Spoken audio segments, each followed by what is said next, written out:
also really terrified that we won't keep up with it, or really terrified that we might fall off the bandwagon, or that maybe we have in the past.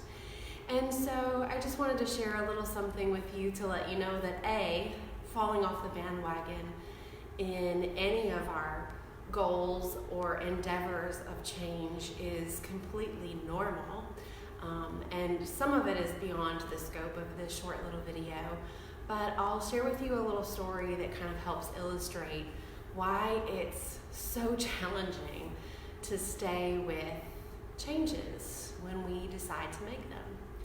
So the story I'm going to tell you is actually from Robin Rice, and she has pulled information from Joseph Campbell, who is really big into mythology, and it's a little bit about the hero's journey in mythology and how that applies to us in our lives. And in particular, Robin applies it to how it applies to us when it comes to change. Even change that we're really, really excited about.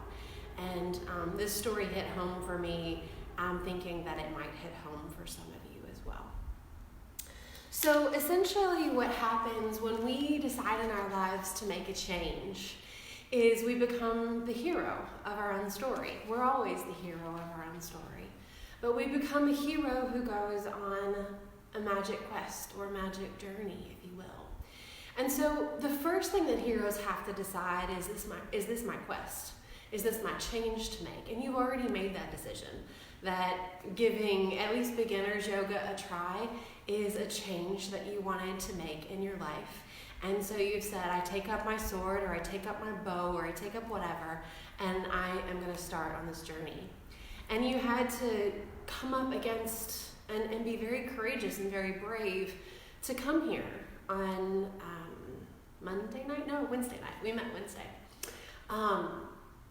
You to be very courageous and brave, whether it was the first time that you ever walked through our doors, or whether you've been here several times before. And sometimes it can even be more challenging when we know the terrain and we've taken the journey before and we've stopped part ways. Sometimes it can be even more challenging when we start a similar journey for a second or third or fourth or fifth time, because we know the spots along the way when we turned around and went home before. And so those things can be reminders to us. I would encourage you to try and do your best to remove the term failure from your language, because no hero's journey, even if you stop after taking only one step, is a failure. It's an adventure, maybe a short one, but it's an adventure. It's you learn something about yourself. It's only the outside world around us that tells us that that is considered a failure. So what happens when we decide to go on a hero's journey and we say, yes, this is our quest, this is meant for us? After we say yes to the calling, we start out on our journey. Things are feeling good. We're feeling that yes. We're feeling that excitement. And then we meet a series of ogres and monsters.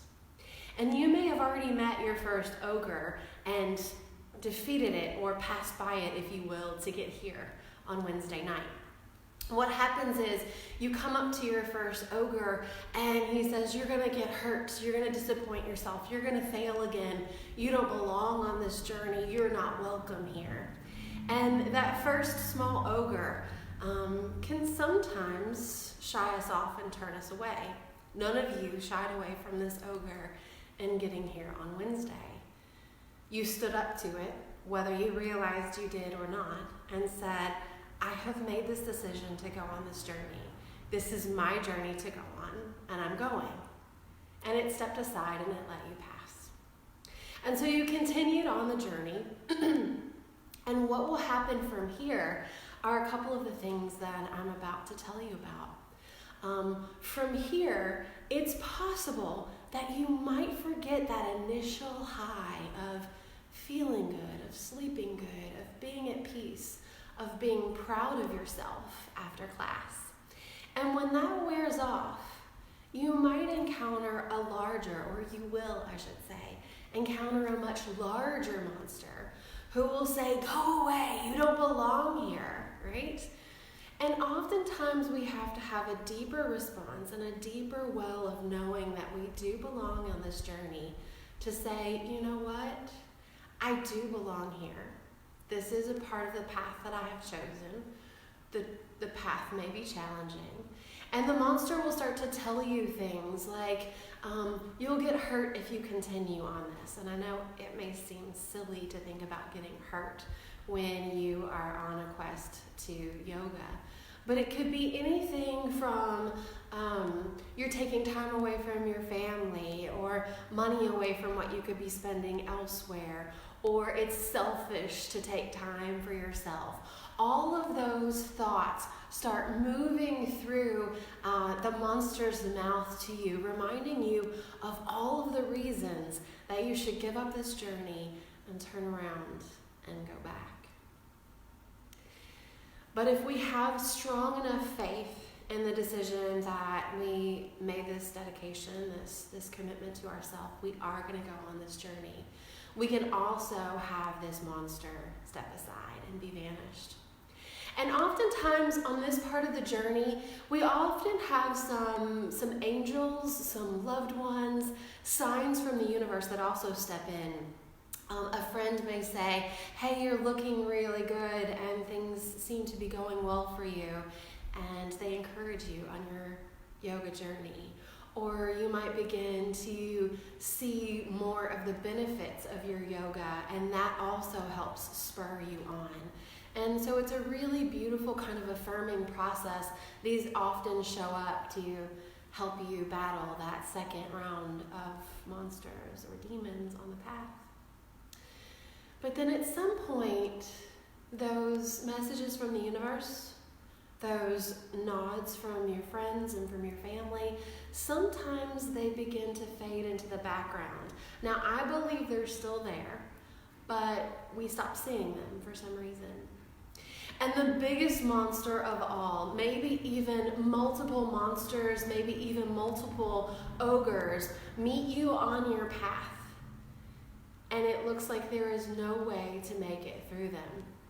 And you feel completely ready to lay down your sword, to lay down your shield, and turn around and walk away, because all of those monsters are screaming, "You will die, we will kill you if you continue on this journey." And I know that seems a little bit funny, but it's amazing how our brains work. And the interesting thing is that anytime we do continue on a journey of change, we do die. We die to our old self. Even if it's something really, really small, like waking up 5 minutes early in the morning to pack your lunch, or waking up 5 minutes early to just spend a few minutes in meditation. Something that seems so tiny can be a really big hero's quest. And those monsters can come in and talk to you about all of the ways that you are going to die to this journey if you continue on, and you will. A part of you will fall away. The part of you who went home and stuck on your house slippers and robe as soon as you got out of work on Wednesday afternoons. The part of you who went home and ate out of stress. The part of you who may be connected by griping with your friends on the way home from work. Those parts might fall away, and there is some grief and loss involved in that. So when we get to all of these monsters, we have to be incredibly certain that this journey is ours, that we're willing to continue and take it, and we do have to be willing to let go of the parts of ourselves that we'll be leaving behind. The thing is, we don't really lose anything, because death is not an ending death is really kind of the beginning of a rebirth. So anything that we let die that no longer serves us, it opens up space for that thing that we went on the journey for in the first place. But we have to be willing almost to risk losing and letting it all go in order to pass by that last layer of monsters and ogres. So as you can see, hopefully, right, anytime that you've taken on change in the past, there are lots of obstacles in your path. And sometimes when we go on a quest for change, it's not really time for us to make it all the way to the end. Maybe we have promised to change 15 things about ourselves at once, and we fail at 14 of them because the one was only really the one that we had energy for in that moment. So whether it's your beginner's yoga or whether it's some other change that you're making in your life, I hope that you feel very proud of your hero's journey. I hope that you feel really excited about the fact that it takes a lot of courage and a lot of bravery to do this. And I know that you have the strength in you to complete it. I hope that you begin to see that as well. Feel free to share in this group any encouragements, any struggles that you might be having on this path so that we can support and encourage one another, so we can be those signs to remind us that we're all on the right path together. But with that little story, I also wanted to share with you a small practice that you can do really in just maybe a minute. A small practice that you can do now while you're feeling encouraged, that you can continue when you're feeling discouraged, so that you can move past those monsters and those ogres. So if you'd like, I'll invite you to close your eyes. You don't have to. For me, I can go inward and I can feel what's happening in my body, and I can talk to my body and tune into what's happening inside me when I close my eyes a little better. So I'm going to close my eyes. Oftentimes I like to put one hand on the belly and one hand on the heart. So I'm just bringing my attention into my body and taking it out from the world around. And you might just take a couple of deep breaths here. And so many of you already shared kind of an exciting or peaceful experience that you had after our first class. Many of you said you felt proud of yourself. Some of you felt peaceful. Some of you had a good night's sleep. And I want you to tune into a specific moment in time where you felt particularly proud, peaceful, joyful, whatever, in relationship to our first class together.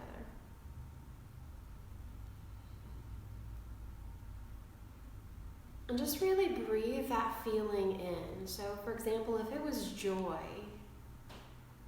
if you felt joy, notice where you feel that in your body. And as you breathe, maybe start to deepen the breath. And let that feeling of joy radiate through the body. Let it get bigger and bigger with each breath.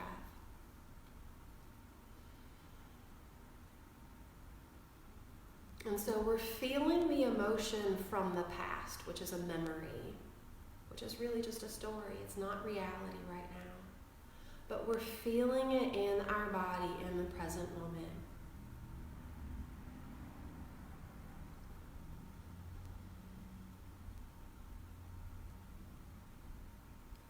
And that's all you have to do. Maybe once a day, maybe several times a day, tuning in and feeling that emotion that you felt in connection with the yoga. And just kind of giving yourself, what we're doing is we're weaving these threads of connection between this past feeling of joy and our current moment. Now, if you're at a crossroads with one of the demons and you're considering whether or not to come to class on a particular day, like you're feeling grumpy or exhausted or the weather is icky or whatever, what you can do is feel the joy in that moment and then imagine yourself in the class experiencing that same feeling, either before, during, or after class. And you're beginning to weave and change your brain chemistry, really. So you're changing that brain chemistry from I am a quitter, or it's time for me to turn around, or this is all too much for me. You're changing your brain chemistry in a way that's saying, you know what, this effort is going to bring me a sense of joy or a sense of peace or a sense of comfort. And so give that a try. Just experiment with feeling that feeling in your body right now. Get really good at that so that the next time you meet an ogre on your change process, this part's already well established. And you can begin to show that ogre, like, hey, I'm going to feel better after I do this thing. I'm going to feel more at ease, even though I'm exhausted now. I'm going to feel more at peace, more at ease. I'll have more energy when this is over. So I'd love it if you're watching this, if you have seen this practice and you have any questions about it whatsoever, feel free to drop those comments or questions in the link below. Let me know how this was for you, and I'm happy to clarify anything. This is also something that you can do that's applicable to any change that you're making in your life. So you can have that same connection there. But welcome to this hero's journey. We're on it together. You're not alone, even when you feel like you are. And I feel so blessed to be walking alongside each of you on this path. Have a beautiful day.